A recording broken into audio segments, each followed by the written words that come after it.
રાત્રિ દરમિયાન ઘરફોડ ચોરીને અંજામ આપનાર બે સિકલી ગર્લને ચોરી કરેલ મૂળ સોનાના દાગીના તથા અન્ય મુદ્દામાલ મળી કુલ કિંમત ₹8,56,140ની મત્તા સાથે ઝડપી પાડી ઉત્તરાયણ પોલીસ સ્ટેશનના ઘરફોડ ચોરીના ગુનાનો ભેદ સુરત શહેર ક્રાઇમ બ્રાન્ચે ઉકેલી કાઢ્યો હતો.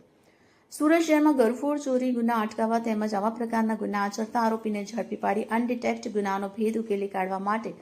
સુરત ક્રાઇમ બ્રાન્ચની અલગ અલગ ટીમ વર્કઆઉટમાં હતી. તે દરમિયાન મોબાઈલ સ્નેચિંગ સ્ક્વોડના માણસોને ટેકનિકલ સર્વેલન્સ અને હ્યુમન સોર્સિસથી મળેલ બાતમી હકીકતના આધારે અમરોલી સાયણ વિસ્તારમાંથી આરોપી અમરસિંહ શમશેરસિંહ બાવરી અને શંકરસિંહ ઉર્ફે રાજને ઝડપી પાડ્યા હતા. આરોપીઓની પૂછપરછ કરતા ગઈ તારીખ 10/4/2025ના રોજ રાત્રિના સમયે આરોપીઓએ પોતાની હોન્ડા સાઇન મોટરસાઇકલને લઈને કિમથી સુરતમાં ઉત્તરાયણ વિસ્તારમાં આવી હરિઓમનગર સોસાયટીમાં એક મકાનનું તાળું તોડી તિજોરીમાંથી સોનાના દાગીના તથા રોકડા રૂપિયાની ચોરી કરી કોસંબા પોતાના ઘરની પાસે આવેલ લાઇટના થાંભલા પાસે જમીનમાં ખાડો ખોદીને દાટી દીધા હોવાની હકીકત જણાવતા આરોપીઓને સાથે રાખી કોસંબા ખાતે લઈ જઈ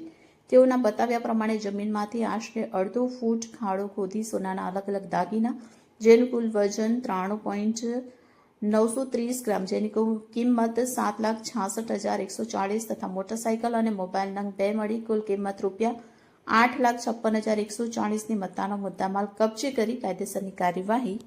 હાથ ધરી છે.